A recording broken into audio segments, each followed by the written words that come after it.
కలిపి నీరు పాలు పెరుగు తేనె నెయ్యి అని చెబుతారు. సరే, కొంతమంది పాఠాంతరంలో జలం ఎలాగో మనం అభిషేకానికి వినియోగిస్తూనే ఉన్నాం కదండి, అందుకని దానికి బదులుగా పంచదార వాడతారు. అదే చేశారు ఇక్కడ. ఈ పంచామృతాల్లో విశేషం ఏమిటంటే జలం, దానికంటే పాలు, దానికంటే పెరుగు, దానికంటే తేనె, దానికంటే నెయ్యి. మీరు లోపలగా గమనిస్తే ఎదుగుతున్న కొద్దీ వెడుతున్న కొద్దీ జిడ్డు ఎక్కువ అవుతుంది. నీటికి ఏ జిడ్డు ఉండదు. నీళ్ళలో పోయగానే హాయిగా శరీరం కూడా శుభ్రం అయిపోతుంది.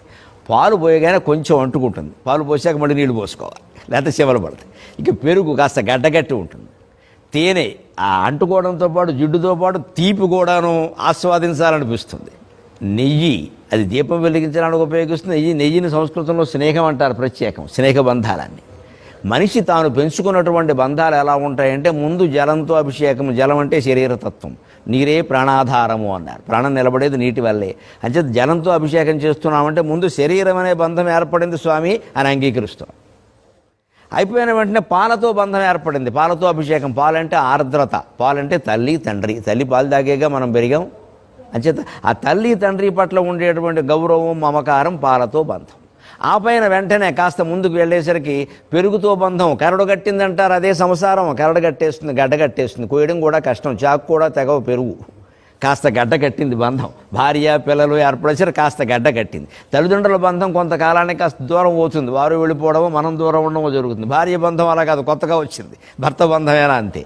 ఆ పైన పిల్లలు కూడా పుట్టిన తర్వాత ఏమవుతుంది, ఇంకాస్త తేనె కూడా ఏర్పడుతుంది అందులో.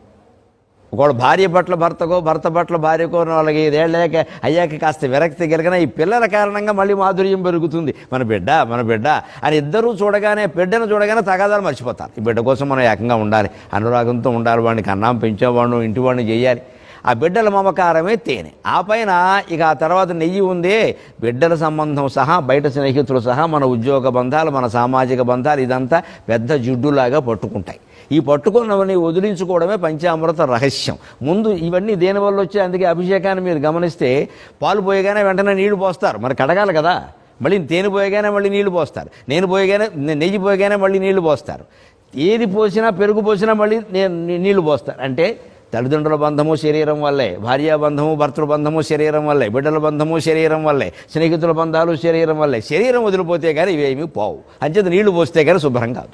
అలే మూలాధార చక్ర అధిష్టాన దేవత అయినటువంటి గణపతి పంచామృతాభిషేకం ద్వారా మనం గ్రహించాలి. ఎప్పటికప్పుడు పాలు పెరుగు తేనె నీళ్లతో మనం మళ్ళీ శుభ్రం చేసుకున్నట్టే శరీరం